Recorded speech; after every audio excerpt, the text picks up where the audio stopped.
নমস্কার বন্ধুরা, আমি ঝুমা। ঝুমাস কিচেনে তোমাদের সবাইকে স্বাগত। আজকের রেসিপি শুলা কচুর ভর্তা। দেখো, এখানে শুলা কচু নিয়েছি আমি, কিছুটা ছোট ছোট করে কেটেছি, কতগুলো বড় আছে, তাতে কোনো অসুবিধা হবে না। শুলা কচু কিন্তু তোমরা প্রত্যেকেই চেনো, একবার হলেও করে দেখবে। ভর্তা খেতে দেখবে ভীষণ সুস্বাদু হয়।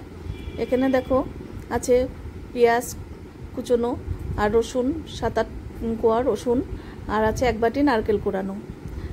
এবার আমি একটা গ্রাইন্ডার নিয়েছি, গ্রাইন্ডারের মধ্যে কচুগুলো দিয়ে একটু জল দিয়ে পেস্ট করে নেব।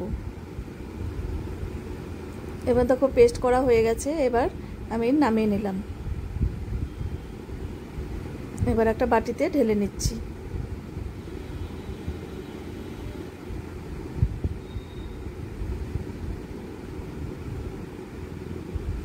এবার একটা কড়াই বসিয়েছি, কড়াইয়ে এই কচুর ভর্তাটা কিন্তু সর্ষের তেলেই বেশি ভালো লাগবে।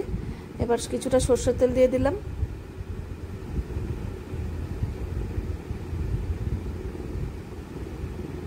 এবার তেলটা গরম হওয়ার পর 3টে শুকনো লঙ্কা চিড়ে দিয়েছি আর অল্প কালো জিরে। আর যে কোনো কচুতেই দেখবে কালো জিরে ফোড়ন দিলে কিন্তু বেশি টেস্টি হয়। এবার কুচনো পেঁয়াজগুলো দিয়ে দিলাম, পেঁয়াজ আর রসুনটা তোমরা কচুর সাথে কিন্তু বেটেও নিতে পারো। আমার এটা মনে ছিল না, সেই জন্য আমি এটার মধ্যে ভেজে নিচ্ছি।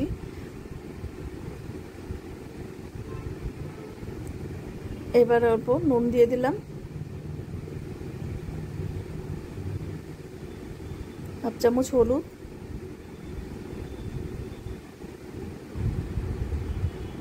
এবার ভালো করে মিশিয়ে নিতে হবে। একটু হালকা করে ভেজে নেব পেঁয়াজটাকে।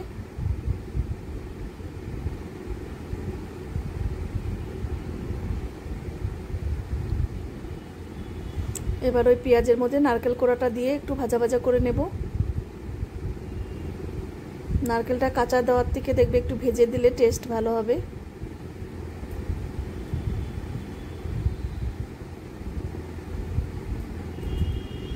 তোমরা যদি ইউটিউব থেকে দেখো তাহলে চ্যানেলটিকে সাবস্ক্রাইব করে রেখো, আর ফেসবুক থেকে দেখলে পেজটাকে ফলো করো, তাহলে আমি যখনই যা নিত্য নতুন ভিডিও ছাড়বো তোমাদের কাছে সঙ্গে সঙ্গে পৌঁছে যাবে।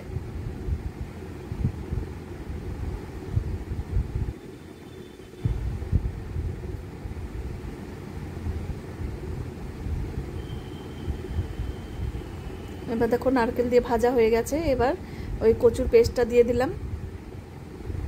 এবার ভালো করে মিশিয়ে নিতে হবে। এবার কচুর যে জলটা পুরো কিন্তু শুকিয়ে ফেলতে হবে, যাতে কড়াইয়ের থেকে উঠে উঠে আসে, একটা নাড়ুর পাক যেরকম হয় সেরকম উঠে উঠে আসবে, সেই পজিশনে রাখতে হবে। এবার দেখো 4-5টা আমি লঙ্কা দিলাম, কাঁচা লঙ্কা। লঙ্কাটা কিন্তু একটু বেশি লাগে কচুতে।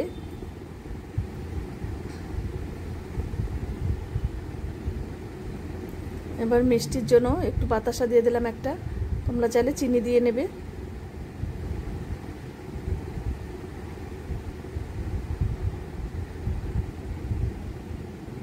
কচু বাটা তোমরা একবার খেয়ে দেখবে, তখন দেখবে মাছ মাংসও কিন্তু খেতে ভাল লাগছে না।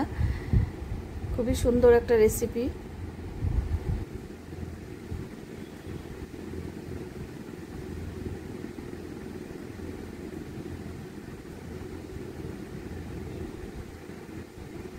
এবার ওপর দিয়ে কাঁচা তেল, সরষের তেল আর একটু ছড়িয়ে দিলাম।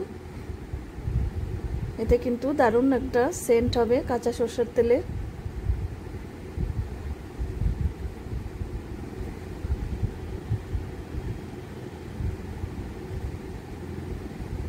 এবার একটু নুন কম ছিল, আমি আর একটু নুন দিয়ে দিলাম।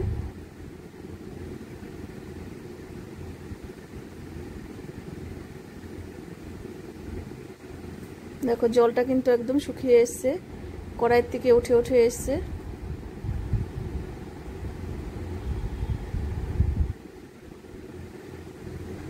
এতেই বোঝা যাচ্ছে হয়ে গেছে।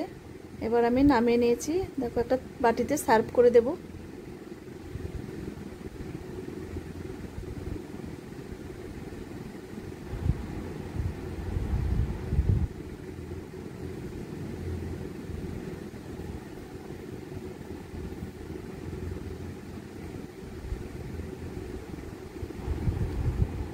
এই গরমে তোমরা সবাই সুস্থ থেকো, ভালো থেকো।